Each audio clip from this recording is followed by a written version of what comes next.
So hello everyone, welcome back to another video. তো খাদানের দ্বিতীয় গানের ফাইনালি টিজার এসে গেছে এবং গানটা আসতে চলেছে 22 তারিখে। এবং এই গানটা আরেকটা ডান্স নাম্বার হতে চলেছে, যেরকম প্রোডাকশন হাউস থেকে যেরকম প্রমিসিং করা হয়েছিল যে প্রথম যে গানটা, যেটা দেবের মানে ছেলের যে ক্যারেক্টারটা প্লে করছে দেব, যেটা সেই চরিত্রটাকে কোথাও গিয়ে ইন্ট্রোডিউস করা হয়েছিল প্রথম গানটায়, এবং সেকেন্ড গানটাতে আবার পাস্টের যে ব্যাপারটা সেটাকে দেখানো হচ্ছে, যেখানে ফাদারের ক্যারেক্টারটা যেটা প্লে করেছে সেটা।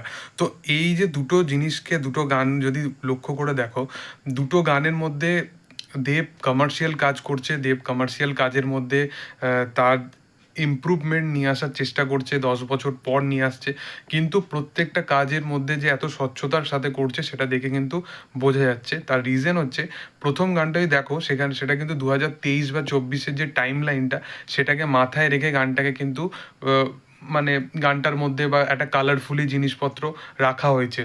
কিন্তু এই গানটার মধ্যে যে একটা পাস্টের যে একটা ভাইব, একটা 90s 80s-এর যে ভাইব, সেই জিনিসটাকে কিন্তু ধরে রাখা হয়েছে। তো ছোট ছোট জিনিসগুলো সুজিত দত্ত থেকে শুরু করে দেবের প্রোডাকশন হাউস থেকে শুরু করে সবাই কিন্তু এই জিনিসগুলোকে ফলো করছে। এর সাথে সাথে বরখার যে ক্যারেক্টারটা এখানে অ্যাজ এ যমুনা হিসাবে তাকে যে প্লে করেছে, তো এই যে ছোট ছোট ডিসিশানগুলো, যে এই ক্যারেক্টারটা এই জায়গায় কতটা ভালোভাবে এই কাস্টিংটা মানাবে, সেই জিনিসটাও কিন্তু দেখতে বেশ ভালো লাগছে। তার সাথে দেব এবং যিশু সেনগুপ্ত দুজনের মধ্যে যে কেমিস্ট্রিটা, এবং এই ছবিটা ফিউচারে গিয়ে কি হতে পারে, মানে ছবি দেখতে দেখতে পরবর্তী টাইমে যিশু সেনগুপ্ত অ্যাজ এ ভিলেন হিসাবে তাকে আমরা দেখতে পাবো, বা অন্য কিছু দেখতে পাবো সেটা নয়, কিন্তু এখন যেটা দেখাচ্ছে সেটা কিন্তু অন্য জিনিস দেখাচ্ছে। এখানে দেব এবং যিশু সেনগুপ্তর মধ্যে বন্ধুত্বটাকে দেখানো হচ্ছে বিশেষ করে।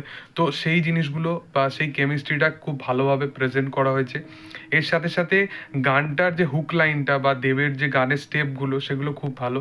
এবং আমি একটা কথা এর আগের গানটার সময়ও আমি বলেছিলাম যে দেব তার যে ডান্সিং যে সে করছে, তার একটা খুব ভালো একটা প্লাস পয়েন্ট হচ্ছে যে সে যখন ডান্স করে, সে ব্যাকগ্রাউন্ড থেকে শুরু করে প্রত্যেকজনের সাথে ডান্স করে। মানে এই জিনিসটা একটা ক্যারেক্টার বা একটা হিরো, সে যখন এই জিনিসগুলোকে পুরোটা মানে পুরো জিনিসটাকে যখন নিজের মতো করে ইম্প্রোভাইজ করে, তখন অডিয়েন্সের সাথে যে কানেক্টিভিটিটা তখন কিন্তু বিশেষ করে বেশি হতে থাকে। তো সেই কারণবশত দেবের এই যে মিউজিক ডান্স নাম্বারগুলো এখনও পর্যন্ত কিন্তু লোক নস্টালজিক ফিল করে, বা এখনও পর্যন্ত তাদের ভালো লাগে জিনিসগুলো দেখতে।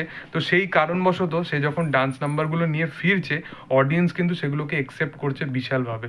তো যাই হোক, এই টিজারটা আমার বেশ ভালো লেগেছে, আমি গানটার জন্য অপেক্ষায় আছি। গানটাও বেশ ভালো, তো দেখার যে কেমন হয়। তোমাদের এই বিষয়বস্তুগুলো নিয়ে কি বক্তব্য অবশ্যই কমেন্ট সেকশনে জানাতে পারো। ভিডিও যদি ভালো লেগে থাকে লাইক শেয়ার সাবস্ক্রাইব করুন। Thank you all, by.